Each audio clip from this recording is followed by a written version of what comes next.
প্ৰমোদ বড়ো ডাঙৰীয়া কিন্তু তামোলপুৰত জিকাৰ কণ্ডিশ্যনটো একেবাৰে নাই মই ভাবোঁ যে এইটো তেওঁ জিকিব পৰা কণ্ডিশ্যনটো ইমান হৈ থকা নাই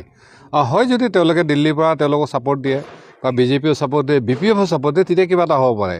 কিন্তু অকল প্ৰমোদ বড়ো ডাঙৰীয়া কিন্তু তামোলপুৰত জিকাৰ পৰিস্থিতি আজি মুঠেও নাই আপুনি ছাপৰ্ট দিব নেকি চাওক আমি ছাপৰ্ট দিয়া কোনো কথা অহা নাই আমাৰ লগত একো আলোচনা হোৱা নাই এনেকুৱা ক্ষেত্ৰত গতিকে যিহেতু তেওঁলোকে আমাক বিগত দিনবিলাকত বিৰোধ কৰি আহিছে গতিকে আমাৰ ছাপৰ্টৰ কথা নাই কিন্তু আমি অভাৰঅল যেতিয়া আমাৰ কৰ্ণধাৰ কমিটিৰ সভা হ'ব তাত এই গোটেই পৰিস্থিতি আমি আলোচনা কৰিম কিন্তু আজিৰ দিনত প্ৰমোদ বড়ো হাৰটো চিঞৰ হৈ আছে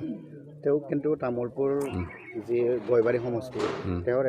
এগৰাকী জনপ্ৰতিনিধি আৰু প্ৰাক্তন কাৰ্যবাহী সদস্য মুখ্য কাৰ্যবাহী সদস্য তেওঁ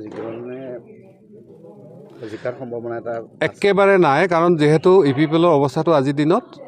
বি টি চিত ইমান শক্তিশালী হৈ থকা নাই হয় তেওঁলোকে যদি এতিয়া যিটো ভাবি আছে তেওঁলোকে এন ডি এ বাদ দি যদি কংগ্ৰেছৰ লগত যায় তেতিয়া অলপ সম্ভাৱনা হোৱাৰ সম্ভাৱনাটো আছে কিন্তু তথাপিতো তামোলপুৰ প্ৰমোদ বড়োৰ কাৰণে ইমান ইজি হৈ থকা নাই ইয়াত এটা কথা ক্লিয়াৰ হৈছে যে যোৱাবেলি বি পি এফক ভোট দিছিলে কিন্তু বিজেপিৰ লগত নথকাৰ কাৰণে প্ৰমোদ বড়ো ডাঙৰীয়া হয়তো মাইনৰিটি ভোটটো লোৱাৰ কাৰণে আশা কৰি আছে কিন্তু তেওঁলোকে এন ডি এৰ পৰা ওলাই আহিব আশা কৰা নাই গতিকে এই আণ্ডাৰষ্টেণ্ডিংটো সকলোৱে জানে সেইকাৰণে কৈছোঁ যে তেওঁলোকে যদি এন ডি এতে থাকে আকৌ এনেকুৱা ধৰণৰ ইলেকশ্যন খেলে কিন্তু জিকাৰ অংকটো মুঠেও নাই এইটো একদম 100% সত্য মানে ইউ পি পি এল নিজিকে ইয়াত জিকা তামোলপুৰৰ কোনো জিকাৰ সম্ভাৱনা নাই